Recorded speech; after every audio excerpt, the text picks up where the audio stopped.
morning, everyone. I thought today I would take you outside and do a little update on my poultry and some of my plants. So, let's go outside.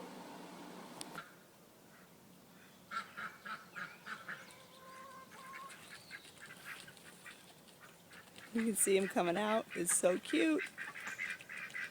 Miki's still in there. She'll come out last. Here she comes. I had to back away or else they wouldn't come out, so I'll walk up closer so you can see them better. But yeah, these are my little ducklings that were tiny in April. Now look at them. And I have 4 drakes and 2 hens. The drake that's limping, you see him limping? He's had that problem since he was a baby. And so I'm going to keep him for a while. We named him Barbosa after the pirate because he walks like he has a peg leg. And then of course we have Miki. She's a hen, and Miki is the short for Mikros, which is Greek for small. She was the runt. And then the other hen we're going to name Elizabeth, sticking with the Pirates of the Caribbean theme, after Elizabeth Swan. And then the other 3 drakes are going to have to go to a different home because I do not have a use for drakes. And so we just put an ad on Craigslist yesterday for free drakes to anybody who will not kill them. It has to be, they'll say they won't, and I'm just going to have to trust them that they won't, because you really don't know. You don't know who people are, and some people have no qualms about lying about it. But I have to do the best I can and just, make that a stipulation that they not kill them. And the person that will probably take them, we got 2 answers back already. And the one guy, he has a phone number that the area code, not the area code, but the prefix, the first 3 numbers, are the same as ours. So I'm assuming he lives real close to here. And he said he just wants them for eating bugs and breeding with his hens. So, and he promises he's not going to kill them. So that's probably who's going to come get them. But that's going to be happening soon because, once you put an ad on Craigslist, things go pretty quickly usually. But the reason why we need to do it is because it's already the end of July, and in about 2 weeks, maybe 3 weeks, this is actually a brooder house for raising young poultry, and we are going to be getting 50 meat chicks to raise up, so that they'll be big enough to start butchering in October when the weather's not as hot, but it's not cold yet. So we got to evacuate these guys. We got to get them out of here so we can get this building cleaned out and disinfected for the new chicks that'll be coming. So probably tomorrow I'm going to move Barbosa, Elizabeth, and Miki over to the big duck pen. And I'll leave the 3 of the drakes here until the guy on Craigslist comes to get them. Okay, let's go over and look at the other ducks and the chickens. The first guy I want to talk about is this guy. This is one of my dad's roosters. It's a long story, but he wound up with a ton of roosters in the barn that are just free range. And they really need to be thinned out because they've been doing so much fighting and picking on each other that it's just really not a good situation. But he just needs to get somebody who's a good marksman to come out and thin them out for him. Well, this guy, as you can see by his feathers, if you can see closely on him, I don't want to get too close because he might run off. A lot of his feathers are missing off of his back, and his tail feathers are missing. And he's been hanging out back here for about a week now, back here on the back of my property by my chickens, separated by the fence. because he was just being abused so badly in the barn that he left him. He went off as a lone agent. And so I've been feeding him, and I left him a pan of water because it's been extremely hot. And I decided to name him Oliver, after the character in the book Oliver Twist, because Oliver Twist was kind of a bedraggled, misfortunate, kind of abused little boy, and so's this guy. And I'm debating on trying to figure out where he roosts at night, and then when he goes to roost and gets dark, for my husband to catch him and put him in with my ducks so that he'll be protected from predators, and but yet he won't be in with my chickens, because my chickens would beat up on him too. So I don't know. I have no clue where he roosts at night. I'm thinking maybe back out here in these woods, but he's always before roosted in the barn, so chickens are a creature of habit. But I don't know if he would risk going back to the barn because of how mean the other roosters are. So he's not aggressive at all. So anyway, that's my plans for Oliver. Okay, so let's talk about these guys. These are my Khaki Campbell ducks. This one on the end, the light one, that's Clementine, and she's a hen. And then next to her, right there, that's Chauncey. No, that's Jack, actually. That's Jack. He's a drake. And then that one there, that's Fiona. She's a hen. And then that on the end is another drake, and that's Chauncey. And they're out here by themselves. This is the outside area that I let them out in the mornings, and then I put them back in the sheltered pen at night. But my other two pecans that have been running with them are in the nest box right now, laying eggs, which is a good thing, because if you see all the white feathers all over the ground, I have not been getting any eggs from my pecans for a long time, and it finally dawned on me that they must be molting. And then over here in this pen, I separated these guys off. There in the corner, that's Mindy. And then inside is the one that's quacking. I don't know if you can really see her. That's Annabelle, and then the other one that's laying down is Bianca. And the two that are in there in the nesting box are Penelope and Harriet. But Mindy there, she's my biggest pekin duck, the heaviest, and she has developed a limp, and it's not getting any better. So I put her in here so she can just rest and not be constantly aggravated by the drakes. And then Bianca, who's in the tent, she's had a condition with her hips for a long time, and she was separated off for almost a year, and she was doing better. And so then when we built this outdoor pen, I decided to let her out. Her and Annabelle were in there together. Decided to let them out and see how it went, and she did fine for a while, but I've noticed in the last week she is having a very, very difficult time walking. She will take like 2 steps and then fall down, 2 steps and then fall down, and of course then the drakes can catch her with no problem whatsoever. And so they've been overbreeding her, and so I'm like, okay, it's time for you to have a rest from them. So she and Mindy were put kind of in the hospital zone, or the vacation spot away from the drakes. And then the story of Annabelle. Annabelle was my duck. Pekin ducks are not known for going broody, but Annabelle went broody a couple of months ago, and she was inside that tent sitting on an egg, and she would not get off of that egg.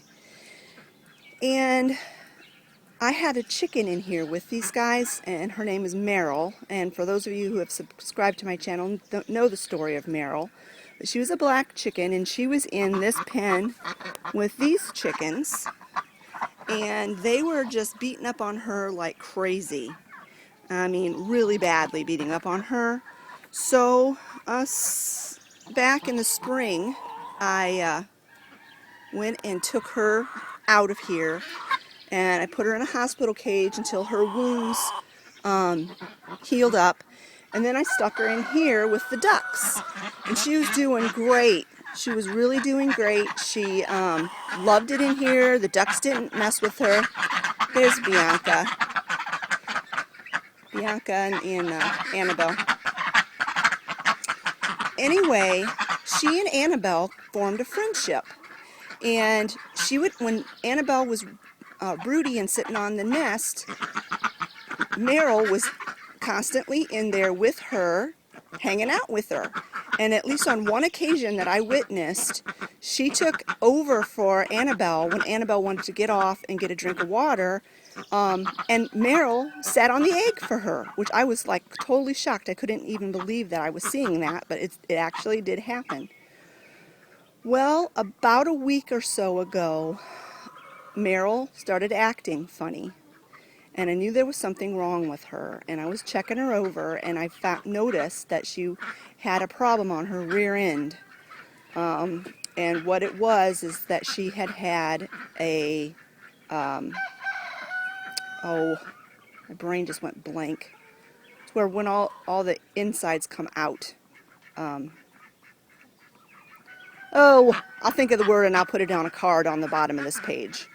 But anyways, so I went online and I looked up what to do about it, and you know, you can clean the area and push everything back up inside like it's supposed to be and put ointment and stuff on it, and I just didn't feel like I was equipped to do that. I was afraid I would do more harm than good. I would traumatize the poor chicken, and then, you know, there's always a chance that it would fall back out again. So we thought, well, we'll just let nature take its course and see what happens. Maybe she'll get better. I don't know. I had no experience with that. And she was acting fine, eating, drinking, just like normal, not fluffed up or anything. Well, then on Sunday morning, I noticed she was sitting all fluffed up, and I knew that was a bad sign. So I told my husband, and we talked about it. I said, you know, I hate to ask you to do this, but you might need to euthanize Meryl. And so we talked about it. He thought about it and decided, after a lot of thought, that he just didn't feel like a good enough marksman to hit her cleanly at a close range. Because she was still moving around. It's not like she was just laying there and still. If she'd just been laying there still, he could have taken care of it without a problem. But she was running around, and so to hit a moving target at close range, not hit any of my other animals, and make sure that she was not wounded and just, you know, killed with one shot, he just didn't feel like he could do that. And so we decided we'd just let nature take its course. She didn't seem in distress. She didn't seem in pain. Well, mercifully, she passed away 2 days ago. She only lingered for another day and a half or 2 days after that. But the thing that's really quite amazing about that story is that I had this dog crate right here was inside, right over there in that corner, and it was there for Meryl, so she could roost on it at night, get inside it and lay her eggs if she wanted to, give her some protection and things from the rain and from the heat and the sun. Well, she had gone in there on the night before she died, and I had noticed it when I came out to do my evening chores that she was in there. Well, then when I came out the next morning, Annabelle was lying inside the dog crate right next to Meryl's body, and that's when I found that she had died. Well, Annabelle came out of the crate when I came in the coop to do my chores, and so I went over and I closed the door on the dog crate so that I could do the rest of my chores and to keep her from getting messed with until I had a chance to bury her. And Annabelle walked over to the crate, and she just stood there, and she just started quacking and quacking and quacking. I've never heard a duck quack like that. it was like she was crying. And I know that you're not supposed to put human emotion onto an animal, but I truly believe that those two had made a friendship and that Annabelle was feeling the loss of her. And so the whole rest of the day, she just sat by that cage even after I had removed the body. So I went ahead and put her in with these two ducks because she and Bianca were buddies. They grew up together from babies. And just kind of give her a little bit of time to be alone and be with her friends and kind of grieve it. Now, thankfully for animals, they forget stuff like that, at least they appear to, and it doesn't linger on them like a death of a human, you know, how we feel death. But I will never forget that, and I will never be convinced that they weren't friends and that she didn't know that Meryl was dead and was sad about it. So that's my update on my ducks, and I'm going to be putting up a temporary wall right through here, and then this is where I'm going to put Barbosa, Elizabeth, and Miki. Keep them separated from the rest of the population for a while because I don't want my drakes trying to breed with them because they're too young. And also I just want them to get a chance to kind of acclimate out here, not get too shocked, and let the other ducks get used to them so that the transition is easy. Okay, so while I'm over here, I'll just talk about these chickens. Nothing really fantastic or exciting is going on with these guys. Oh, you guys are loud. That's Henny. That chicken back there is Jan. The one with the green vest on is Marcia, and that is Cindy. Three sisters, Brady Bunch. And then those chickens over there, they have names, but I can't tell them apart, so I can't tell you who they are. So a little bit about these guys, just a couple seconds on these guys. The buff ones are notorious for going broody, and that, I don't know which one, probably that one that's complaining bitterly. I have been fighting with her all summer because she wants to go broody, which basically means she goes in, sits on the nest, and doesn't get off. Rain or shine, night or day, practically starves herself sitting on an egg that won't even hatch because there's no rooster in here. Well, we have had extremely hot temperatures this week. Actual temperatures in the 90s, heat index over 100, extremely high humidity. And I'm like, you guys are not going to stay in this building that has very little ventilation in that kind of heat.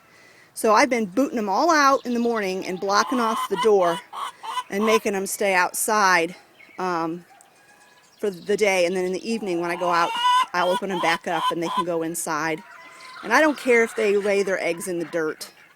But I've done that for the last few days and it seems to, complain, to maybe have broke her from being broody. Because when I came out this morning, they were all out. I didn't have to pick her up and force her out.